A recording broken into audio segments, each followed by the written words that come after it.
សួស្តីអតិថិជនទាំងអស់គ្នារបស់ខាងម៉ាស៊ីនរាប់លុយថ្ងៃនេះខ្ញុំធ្វើការរៀបចំជូនអតិថិជនខ្ញុំ2 set ទៀតហើយអញ្ចឹងឆ្លៀតឱកាសហ្នឹងធ្វើការ review ជូនបងប្អូនមើលតែម្ដងបង្ហាញជូននៅ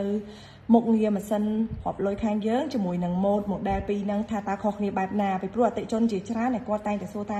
បងប្រភេទមួយថ្នាក់តើវាបែបណារូបរាងហើយនឹងគុណប្រយោជន៍ប្រភេទ2ថ្នាក់គឺបែបណាអញ្ចឹង mod 2ហ្នឹងគឺវាមានអត្ថប្រយោជន៍ដូចគ្នាគឺចម្រោះលុយចូលគ្នាបានដូចគ្នាបងប្អូនដូចខ្ញុំធ្វើការរាប់ជាក់ស្ដែងអញ្ចឹងនេះគឺជាលុយខ្មែរដែលយើងលាយចម្រោះទឹកប្រាក់ចូលគ្នាមិនថាកដាស់ 50000 10000 20000អីបងប្អូនលាយចម្រោះបែបហ្នឹងចាក់ចូលក្នុងម៉ាស៊ីនវានឹងសរុបទឹកប្រាក់ចំនួនសន្លឹកនៅនឹងតែម្ដងអញ្ចឹងងាយស្រួលសម្រាប់បងប្អូនដែលគាត់មានតម្រូវការក្នុងការដែលគាត់ចង់បានការរាប់លុយមកលឿន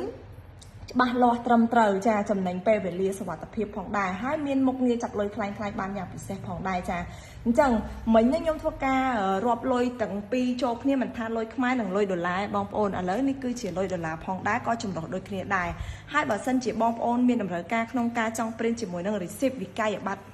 គឺបងប្អូនអាចធ្វើការ print មកបានផងដែរអញ្ចឹងវាមានតនន័យនៅនឹងថាกระดาษណាមានចំនួនប៉ុន្មាននៅនឹងទាំងអស់មាន total មានហត្ថលេខាមានថ្ងៃខែម៉ោងអញ្ចឹងវាមានបញ្ជាក់នៅនឹងតែម្ដងសម្រាប់បងប្អូនសម្រួលដល់ការដែលបងប្អូនបិទបញ្ជីប្រចាំថ្ងៃឬក៏បងប្អូនមានតម្រូវការក្នុងការដែលរាប់លុយជាច្រើនប្រចាំថ្ងៃអីគឺច្បាស់លាស់ត្រឹមត្រូវចាអញ្ចឹងឥឡូវខ្ញុំធ្វើការតេស្តជាមួយនឹងការចាប់លុយខ្លាំងៗម្ដងបងប្អូនទាំងអស់គ្នានេះគឺជាលុយខ្លាំងៗដែលខាងម៉ាស៊ីនខាងយើងចាប់បាន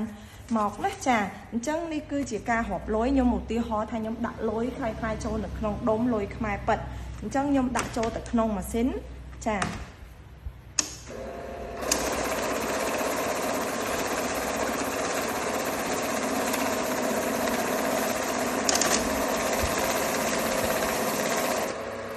ចាអញ្ចឹងបងប្អូនឃើញទេការចាប់លុយខ្លាំងៗគឺច្បាស់លាស់ត្រឹមត្រូវតែម្ដងនេះគឺជាលុយខ្លាំងៗกระดาษ 20000 กระดาษ 10000 និងกระดาษ 50000 បងប្អូនអាចធ្វើការមើលបានគឺនិយាយទៅសូម្បីតែស្លឹកលុយតែដែលយើងធ្វើបែបហ្នឹងក៏ដូចដែរចាដោយសារតែឥឡូវបច្ចេកវិទ្យាវាខ្លាំងអញ្ចឹងការចាប់លុយខ្លាំងៗម៉ាស៊ីនរបស់យើងក៏អាប់ដេតទៅតាមនឹងដែរចាទៅតាមសម័យកាលជូនបងប្អូនតែម្ដងម៉ូដម៉ាស៊ីននេះគឺថាទៅតែចូលស្តុកថ្មីឆ្នាំថ្មីនឹងតែម្ដងអាប់ដេតជូនបងប្អូនតែម្ដងគ្រប់ប្រភេទលុយណាដែលបងប្អូនយល់ថារាប់ទៅអត់ល្អរាប់អត់ smooth រាប់ទៅអត់ស្រួលអីគឺម៉ាស៊ីនយើងគឺដាក់ឲ្យបងប្អូនប្រើមកស្រួលមក smooth ហ្មងចាអញ្ចឹងបងប្អូនឃើញចាក់ស្ដែងថាការរាប់លុយគឺ smooth ការចាប់លុយគឺច្បាស់មានប្រសិទ្ធភាពហើយរាប់មកត្រឹមត្រូវតែម្ដងអត់មានឲ្យបងប្អូនតឹងចិត្តទាស់ចិត្តអីចាអញ្ចឹងភ្ជាប់នៅម៉ាស៊ីន print នេះអាច print នៅវិក័យប័ត្រតិនន័យបានទៀតចាហើយបងប្អូនអាចធ្វើការ print ជាមួយនឹងលេខកូដបានទៀតចាឧទាហរណ៍ថាបើសិនជាបងប្អូនធ្វើការរាប់លុយដុល្លារបើសិនជាបងប្អូនរាប់មកខ្ញុំគ្រាន់តែធ្វើការឧទាហរណ៍ណាចាអញ្ចឹងយើងដាក់លុយនឹងចូលទៅក្នុងម៉ាស៊ីន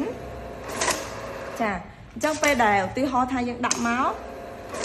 រាប់មកវាចេញលេខកូដនៅហ្នឹងតែម្ដង print មកគឺចេញជាមួយនឹង receipt មានតនន័យនៅហ្នឹងហើយមានលេខកូដនៅហ្នឹងទៀតចាអញ្ចឹងបងប្អូនទុកចិត្តបានដោយការរាប់លុយម៉ាស៊ីនខាងយើងបានតែម្ដង